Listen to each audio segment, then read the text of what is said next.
an ArcMap session with a digital elevation model loaded in here. This is actually up towards the Adirondacks. We're going to work on a place called Horseshoe Pond. And so this is a DEM, and it has, if I right click on the layer name over here and look at its properties, we can see it's a source. Under source, we can check it has about 1,000 rows and columns, and it's a 10 by 10 cell raster, 10 foot to 10 foot. It's stored in a grid format here. That's an ESRI format, 32-bit, and we can check for the coordinate system. It's a NAT83, UTM zone 18, and the linear units are meters. Okay, so that's our DEM that we're using as our background, and that will form and provide us the elevation data for all of our display, both in 3D Analyst and in ArcScene. So if we go on over, what can we do here in with ArcMap? Well, you can take this raster data set, and within just using the extension under Customize, we can look at the extensions. Just using Spatial Analyst, there's a number of things that you can do with this DEM. You can go ahead and you can reclassify it and create something that looks like this, where your digital elevation information has been classified into discrete categories and gives you a little better view of how to see that data set. You can do that within Spatial Analyst. You can also produce a hillshade, which gives you the impression of, gives you the 3D effect from that digital elevation model. Again, showing you some of the terrain that you have. And of course, we can also pull in maps from ArcGIS Online and things that do a similar thing. We can, of course, we have other images and things. We can actually have this topo in here, and our area of interest is going to be down in this area. So let's just zoom down here a little bit more. This is a full quad topo that we were looking at before for all of the what was called Lake Titus quadrangle up towards the Adirondack area. And our area of interest here is called Horseshoe Pond, and we're going to be right in this area. So we have this Horseshoe Pond, we have some smaller hills around it and things like that, and Eagle Pond dumping into it. So that's just you need a place to work, and here we are. And I'm going to put some points in there and things like that. So here's the so far we haven't even gotten into 3D Analyst. So if I turn on go right click in a gray area up here, just anywhere up there, and I grab 3D Analyst toolbar and bring it in, and here's my toolbar. Everything seems to be grayed out, and I can't use it. So don't forget that anytime you want to use an extension, you have to turn it on. So we go back to our Customize menu, and we hit the extension option. And here's the extensions available, and we just turn on 3D Analyst. If you turn on an extension that's not available to you, then for license purposes it will scream back at you that this is not available. This is, you can check on it. All of these are, I think, have been activated. Okay, so just make sure you check on the one you're going to use, and you can see we already had Spatial Analyst checked, and that's because I had a hillshade loaded and things like that and created, and that forced me to turn those on ahead of time in order to do them. Okay, so 3D Analyst. Now you notice up here it's turned on. We set our 3D Analyst, the layer that we want to pull the elevation information from. Well, the only real one we want is this one right here, which is our DEM. And so now all the information that it pulls from elevation information, it's going to pull from this DEM. And we can turn off the USGS topo quad here. And here's the pond area. If I slip it back on, there's the pond area. And one of the things that we can do is we can turn on some other data sets. We have data points for the pond. We have the shoreline of the pond points. Let's turn that on, leave that on. And then we also have some aerial images of those areas. And I've only downloaded a couple tiles, partly because when we get into the arc scene, moving things around, the smaller the area that you can work with, the better, because obviously unless you have a much larger system and a great graphic card, you're going to be waiting while it refreshes the display. And of course you can turn things off, and so it doesn't refresh until you have spun around and things like that, and you'll see that in a minute. Okay, so we're going to use these images here. So there's our study area. So let's zoom into that area a little bit more. A couple of nice tools that you can grab in 3D Analyst up here is you can create a contour tool. So if you're interested in a contour interval around a certain area, you can actually just click here and it will take that point and create an iso line connecting points of equal elevation. And you probably can't see that well. Let me see if I can change the color of the line here to just probably a green. There we go. Maybe you can see that a little better. Now, so we've got the green line in here, and this is an iso contour, and that's right here. And we also have the capability to do another neat thing, which is do a line of sight. And so very often you want to know whether things can be seen from one to the other. By the way, one thing I mentioned to you, you got a graphic like this. If you want to convert it to a shapefile, come down to the drawing menu here, right click, and you can convert graphics to features. And you can convert the selected graphics, or you can convert all the graphics on the in the map session currently. You can identify which coordinate system you want them to use when they create the new feature, and then of course spit it out to another. And then here is a checkbox to delete it after conversion. So we can actually take that and delete it. Another, maybe do one more contour here. So if we're interested in, say we're at a road intersection, we're wondering what connects to this road intersection, or what other areas are of the same height. Again, click on a point, it'll create an isobar, and here's the isobar there. Let me again grab its color, and there's green, and it goes all the way out here, all the way through here. So all of these are at the same elevation, all of those points. So we have a hill, or coming up to here, to this is more or less the top up in this area. And we can just come down here on the, as I said, on the drawing, and convert to graphics. And we can take that off, and we'll convert all of them. And we can say, we can use the data frame source for the coordinate system and spit them out, and we can call them two line converted graphics. Close enough. Okay. And then we can put them in, and notice that they stayed in place because I had forgotten to check that box. All I need to do is select them and delete them.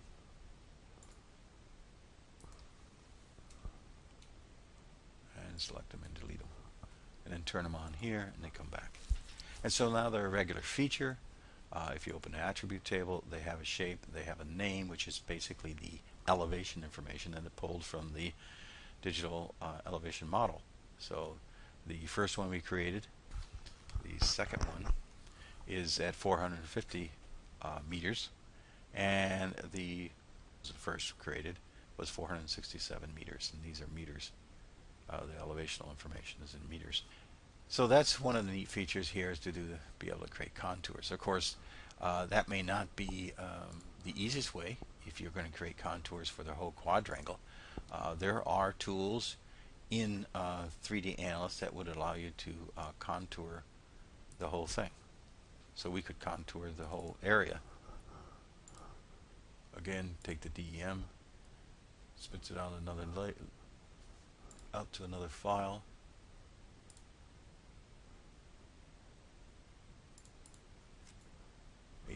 That's fine. And interval, let's go 20 meters. Didn't take that long. There we go. So we have a lot more contours now. And if we zoom back into our area of interest, they start showing up on here. There we go. All right. So there's those tools there that would allow you to very quickly create a contour lines. And those are also available in Spatial Analyst. Okay. The nice pick one here, if you want to just connect and not know the contour level of one particular point, that's very handy. The other neat thing is this one called create a line of sight. And one of the things we have here, we've got some cell towers. So I'm going to zoom out to these two cell towers. Okay, so we have a cell tower here. Let me turn off our contour. And we have a cell tower here. Well, let's leave them on for a minute. And you can tell by the new contour lines I created that this is up on a hill. This is up on a hill as well, a little lower hill it looks like, because they may very well be the same contour here. And we have the pond down below. And we have another ridge along here. And if we were interested in whether or not a site could see the cell tower or the cell tower see this site or each other, then we can use a tool up here called line of sight. You click on this tool and essentially you can offset the distance. So you can say, well, it's set right now for 2 meters. So what that's saying is the observer offset is 2 meters and the target offset.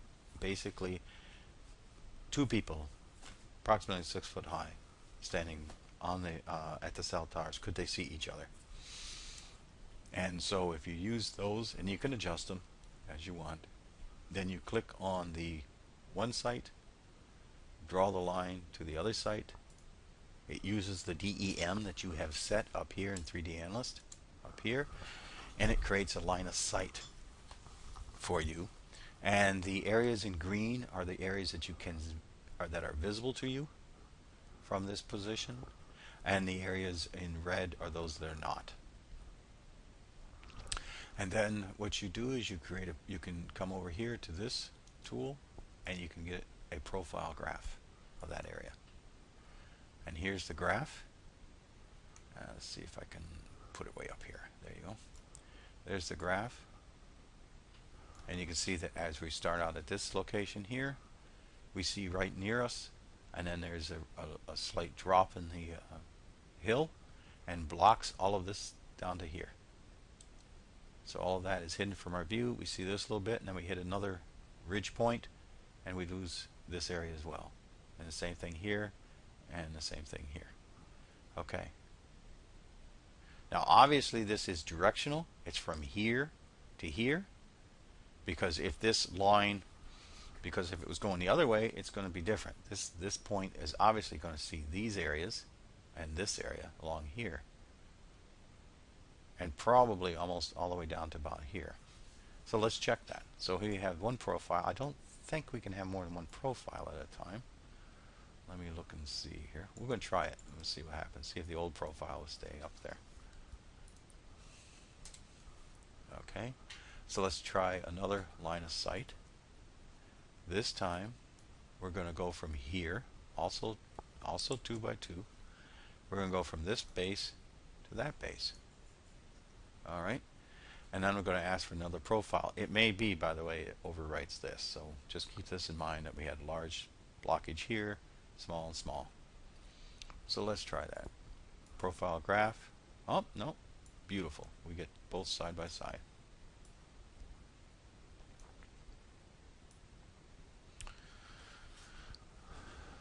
So if we somehow flip this, coming from here back to there, we do see a short distance, which is along here. We then have an area that we can't see, which is really here. A long area of visibility, which is all of this. And then we start hitting these bumps coming back the other way, in different places hidden. So that's how you can use that profile line of sight and get your profile and see what's happening on the landscape and how it's impacting your site. It's a great tool for, say, if you wanted to locate an overlook area or something, and you didn't want them to see a tower, or they didn't want you something else. Well, put the person at that site and go to the position, the place that you don't want to have visible, and see if they can see it. Simple as that kind of thing. Now, the other thing neat about 3D Analyst is it can create, and we'll use one of the tools over here, it can create a view shed. All right, so let's do that. Okay, so what those profiles have shown us is that viewing from this cell tower to this one, we had different areas visible than viewing from this cell tower to this one. Even though both cell towers could see each other, the areas on the landscape that they could see were different because of the terrain and how they were looking either over, down, or against the side of a hill and things like that. So when you're doing view analysis, whether something can be viewed from something else, you really need to be sure of which direction you're interested in. And for our purposes, for our little study here, we're going to say we're thinking of putting a little visitor center down here, but they don't really want to put it here if every time that people are here, they're going to see this or they're going to see that. They'd like to have a nice natural experience. So where can they put this location? One way of doing that is to pick, you could actually pick a site and you could do something like this. You could do your view shed, create a line of sight.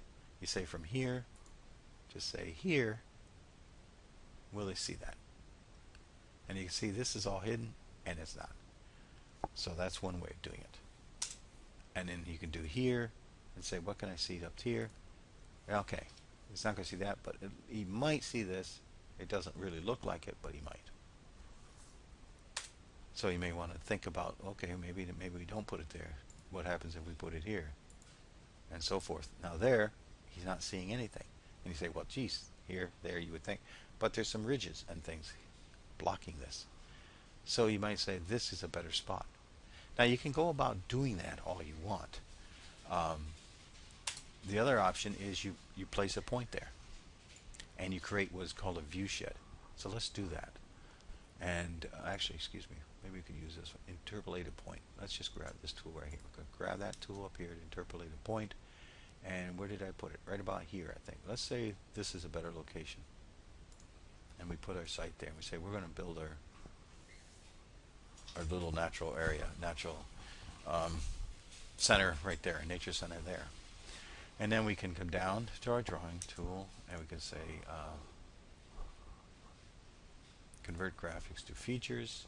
Here's the point graphics, selected ones, use a data frame, spit them out, and we're going to say nature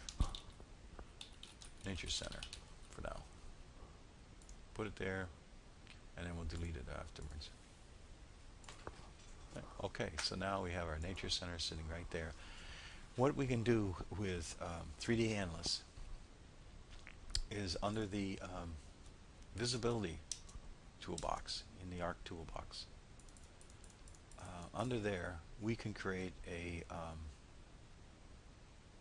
view shed tool, and this will show us all the areas that are visible from this point. And basically, we input our raster,